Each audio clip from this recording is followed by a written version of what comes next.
Amat jadig saan. Isang batang bunga ng broken family. Pero mahal na mahal niya pa rin ang kanyang mga magulang. Susudan. Ano, bulat. Tuyo man ang ulam pero masaya pa rin. Mga tigsoon. Kaya di na ako magbaklay ron kay Diyan, abangan ako sa kangkuan. Aman. Araw-araw naglalakad ng 4 na oras. 2 oras papunta at 2 oras papauwi. Kasama ang kanyang kaibigan. Nastre, magsugod na ako lungag. Kuman na to. Mga sa ako kadali. Kuman na to. Maligo na ako. Kuman na to. Mga alas 5, magsugod na ako baklay. Galas tao. 9.5 lang. Single lang. Karon bili ang balon. Wala. Karon balon karon. Madalas walang baon pero nagpatuloy. Anak ko, Iniisip ang mabilin kapakanan ng Kung ganahan kaibigan. mabiling ka, ganahan di ko magkuyog ng luwa. Siya pala si Alhads mga igsuon. Tara, tunghayan natin ang kanyang istorya. Dito ko unang nakausap si Alhads. Siya pala ay isang batang Muslim na nakatira sa kanyang tiyahin. Wala man sa piling ng kanyang mga magulang kasi matagal na itong naghiwalay pero patuloy pa ring lumalaban para sa buhay. Sa una pa lang ng aming pag-uusap ay bumilib na ako sa kanya dahil ayon pa sa nabanggit ko sa unahan na mayroon siyang kaibigang naglalakad rin at ito, pakinggan natin ang kanyang sasabihin. Ang sapod ko, kaya makasakay ko, di ko ganahan nga mabilin ka. Ayun na nga, ayaw niyang maiwan ang kanyang kasama na maglalakad na mag-isa. Napakabusilak ng puso pero ako rin mismo ay naniniwala na mayroon talagang solusyon ang Panginoon. Mama, Ito naman wala na. ang patungkol sa kanyang mga magulang. Nakatong gamay pa ko, marag. Grade 3 pa guro ko, gibilin ako. Dahil sa pangyayaring iyon ay kahit saan na tumira si Alhads. Tumira siya sa kanyang lola, Bilin. sa kanyang ama, Pagbili niya, at ngayon ay nasa kanyang tiyahin na. Dahil sa sila ay Muslim, meron ng ibang asawa ang kanyang papa. Maayos naman ang kanilang relasyon ng kanyang ama. Pero yung kanyang ina ay iniwan na talaga sila. Pero kahit na ganito ang pangyayari, ay walang hinanakit si Alhad sa kanyang ina at miss na miss niya na ito. So yung mama karon wala ka balita sa iya ha. wala. Wala. Wala na sila in bod. Umbot lang po, ako ko kabalo. Sana sa pamamagitan ng videong ito ay mahanap natin ang ina ni Alhads. Itong si Alhads din pala ay merong kaunting pagtatampo sa kanyang ama. Basta mga igsoon, sa panahong ito ngayon, ang tiyahin ni Alhads nagtanging nagpapaaral sa kanya. Mo? Tapos kanang kan ako manghudpod kay nakan kay ko sa iya kay sigura sa kasabaan. Punta. Kasa din na say.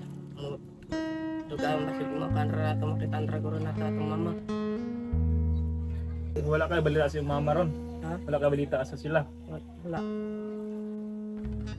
Wala di kay kaning sila.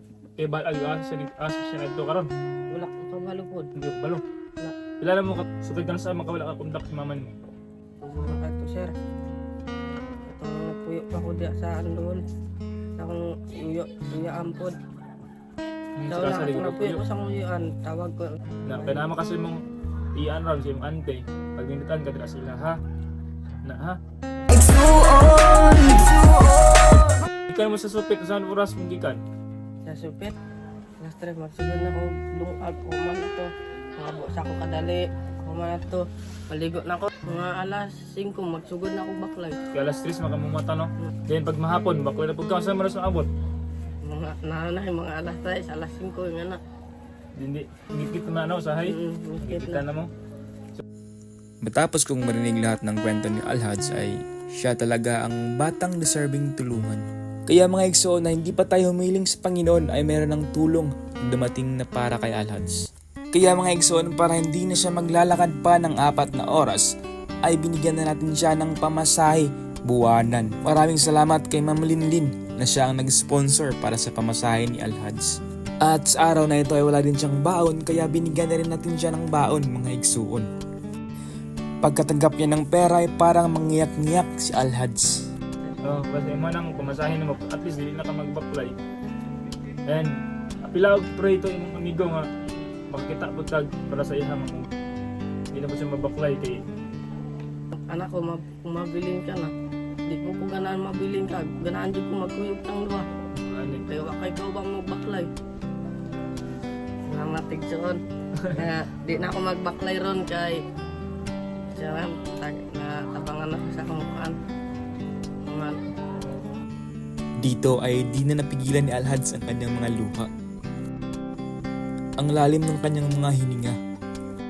Damang-dama ko ang lubos na kanyang pagpapasalamat. Nagkahalo na lahat ng kanyang emosyon, pati ang pagpapasalamat at ang pagkakamiss niya sa kanyang ina. Pati sa mga problemang kanyang tinatamasa sa kanilang hirap sa buhay. At ngayon ay di niya inaasahan na merong tulong na dumating sa kanila.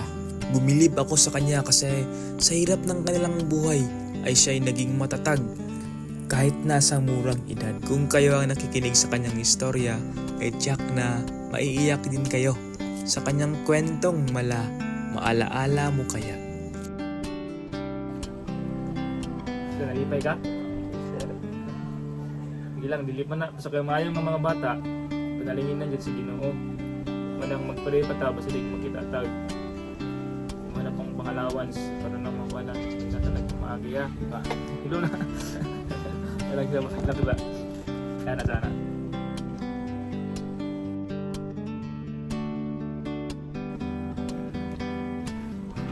Okay mo to guys, si Alhads. Di lang dito magtatapos ang sorpresa para kay Alhads mga igsoon. Antayin nyo pa ang second part ng video ito. Dito din kasi mas bumuhos pa ang aking luha.